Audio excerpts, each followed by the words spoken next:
एक घने जंगल के किनारे एक छोटी सी नदी बहती थी। उसी नदी के पास रहता था एक बुद्धिमान कछुआ।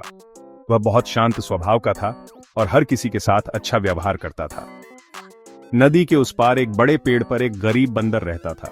उसके पास खाने को बहुत कम मिलता था और अक्सर उसका पेट भूखा ही रह जाता था।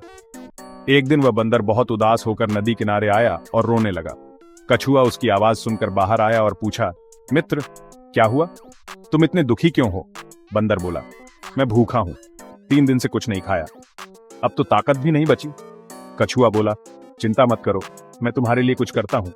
उसी दिन कछुआ नदी में डुबकी लगाकर कई शैवाल, छोटे फल और खाने लायक जलीय पौधे लेकर आया। उसने वे सब बंदर को दे दिए। बंदर ने पेट भरकर खाया और बहुत खुश हुआ। इसके बाद से कछुआ रोज कुछ खाना लाकर बंदर को देता और बदले में बंदर पेड़ से मीठे फल तोड़कर कछुए के लिए लाता। एक दिन जंगल में एक चालाक सियार आया।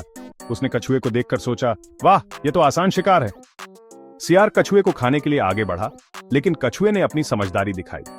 वह एकदम से अपने खोल के अंदर चला गया और जमीन पर पत्थर की तरह चुपचाप पड़ा रहा। सियार ने उसे सूंघा और कहा, यह तो कोई पत्थर लगता है, और वहां से चला गया।